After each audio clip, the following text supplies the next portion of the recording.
Assalamualaikum warahmatullahi wabarakatuh. Perkenalkan, nama saya Serliana Halim, NPM 1810 631020172 dari kelas 6F. Di video ini saya akan menjelaskan mengenai Undang-Undang Nomor 18 Tahun 2008 tentang pengelolaan sampah. Undang-Undang Nomor 18 Tahun 2008 ini terdiri dari 18 bab dan 49 pasal. Pertama, saya akan menjelaskan terlebih dahulu latar belakang dikeluarkannya undang-undang ini. Yang pertama adalah karena jumlah penduduk Indonesia yang besar dan terus bertambah, serta perubahan pada konsumsi masyarakat yang tinggi mengakibatkan bertambahnya volume, jenis, dan karakteristik sampah yang semakin beragam.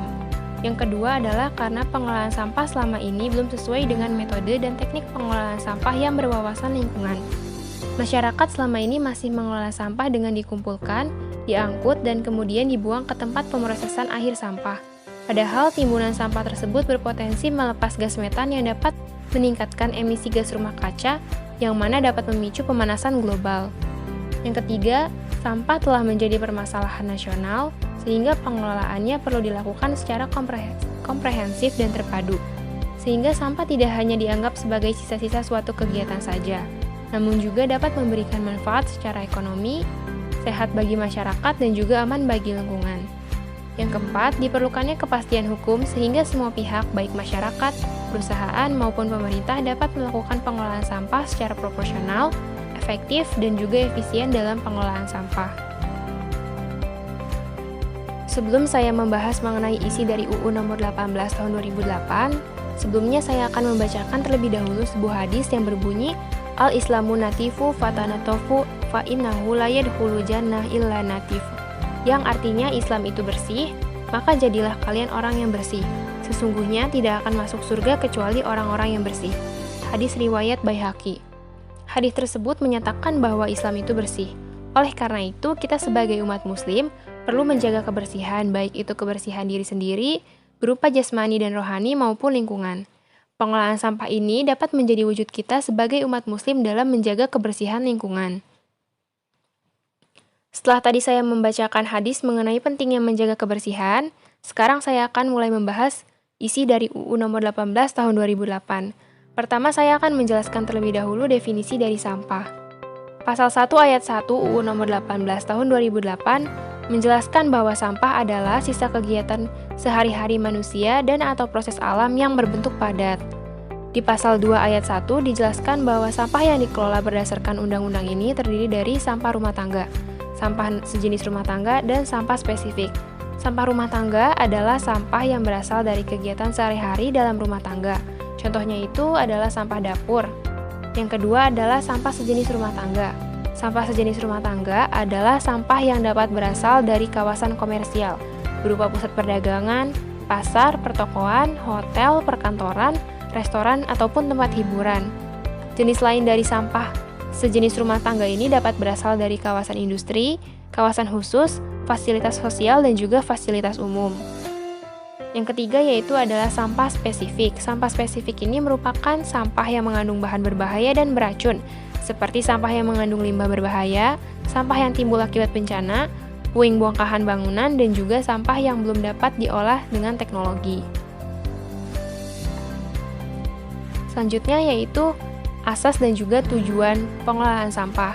Asas dari pengelolaan sampah ini dijelaskan di pasal 3, sementara tujuan dijelaskan di pasal 4 yang berisi bahwa tujuan pengelolaan sampah ini adalah untuk meningkatkan kesehatan masyarakat dan kualitas lingkungan, serta menjadikan sampah sebagai sumber daya. Selanjutnya yaitu hak dan juga kewajiban dalam pengelolaan sampah.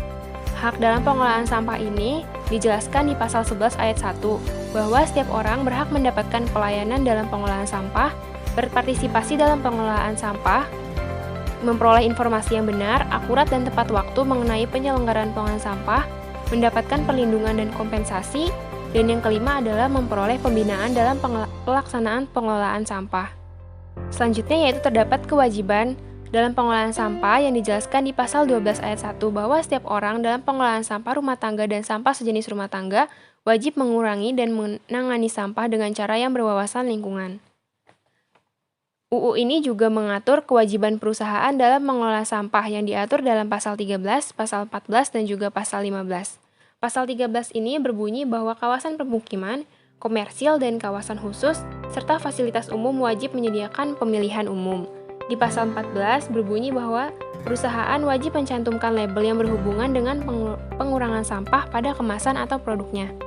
Di pasal 15, dijelaskan bahwa produsen wajib mengelola kemasan atau produknya yang sulit terurai oleh proses alam. Selanjutnya adalah perizinan dan juga sanksi administratif.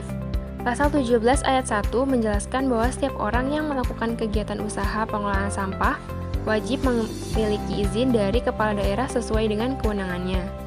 Apabila tidak mengikuti perizinan sesuai yang telah dijelaskan, maka akan terkena sanksi yang tertera di dalam pasal 32 ayat 2 yang dapat berupa paksaan pemerintahan, uang paksa, dan juga pencabutan izin. Paksaan pemerintahan merupakan suatu tindakan hukum yang dilakukan oleh pemerintah daerah untuk memulihkan kualitas lingkungan dengan keadaan semula dengan beban biaya yang ditanggung oleh pengelola sampah. Ada juga uang paksa. Uang paksa itu merupakan uang yang harus dibayarkan dalam jumlah tertentu oleh pengelola sampah yang melanggar ketentuan dalam peraturan perundang-undangan sebagai pengganti dari pelaksanaan sanksi paksaan pemerintahan. Selanjutnya ada penyelenggaraan pengelolaan sampah. Penyelenggaraan pengelolaan sampah ini dijelaskan pada pasal 20 dan 22 yang dapat berupa pengurangan sampah dan juga penanganan sampah. Pengurangan sampah ini bisa meliputi pembatasan timbulan sampah. Timbulan sampah sendiri itu merupakan volume sampah yang dihasilkan dari sumber sampah dalam satu waktu di wilayah tertentu. Yang kedua, pengurangan sampah juga dapat berupa pendauran ulang sampah. Selanjutnya ada penanganan sampah. Penanganan sampah ini dapat meliputi pemilahan sampah yang berdasarkan jenis, jumlah, ataupun sifat sampah. Yang kedua yaitu pengumpulan sampah dari tempat pemindahan sampah awal untuk selanjutnya dipindahkan ke tempat sampah sementara.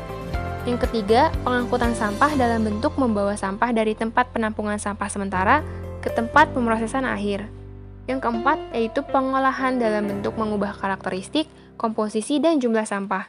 Yang terakhir adalah pemrosesan akhir sampah agar sampah dapat dikeluarkan ke media lingkungan secara aman. Pasal 24 ayat 1 mengatur mengenai pembiayaan pengelolaan sampah. Pasal 24 ini menyatakan bahwa pemerintah dan pemerintah daerah wajib membiayai penyelenggaraan pengelolaan sampah yang dananya bersumber dari APBN serta APBD.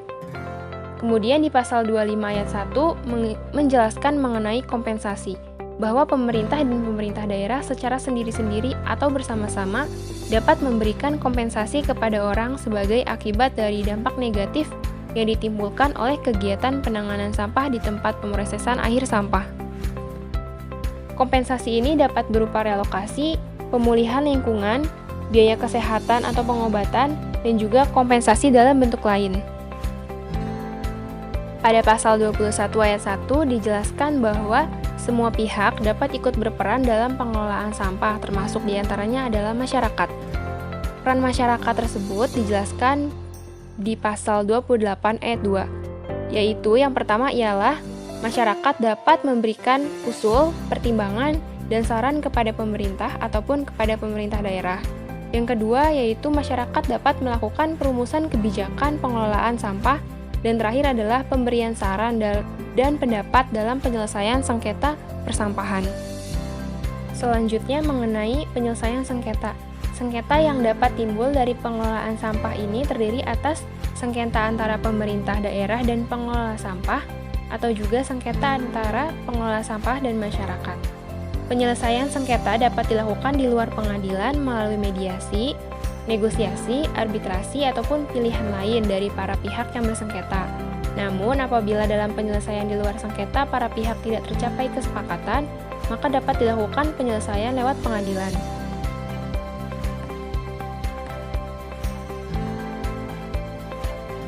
Selanjutnya, pada pasal 29 ayat 1 dijelaskan bahwa setiap orang dilarang untuk memasukkan sampah ke dalam wilayah NKRI, mengimpor sampah, mencampur sampah dengan limbah berbahaya dan beracun, mengelola sampah yang menyebabkan pencemaran dan atau perusakan lingkungan, membuang sampah tidak pada tempat yang telah ditentukan, melakukan penanganan sampah dengan pembuangan terbuka di tempat pemrosesan akhir, dan dilarang untuk membakar sampah yang tidak sesuai dengan persyaratan teknis pengelolaan sampah.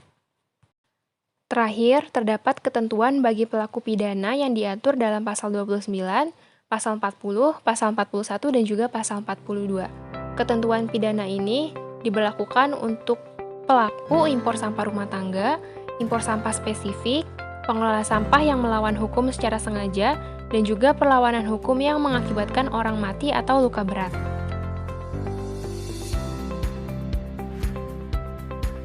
Sekian pembahasan mengenai Undang-Undang Nomor 18 Tahun 2008 yang dapat saya jelaskan. Terima kasih bagi yang telah menonton video ini dan mohon maaf apabila terdapat kekurangan. Wabillahi taufik wa hidayah. Wassalamualaikum.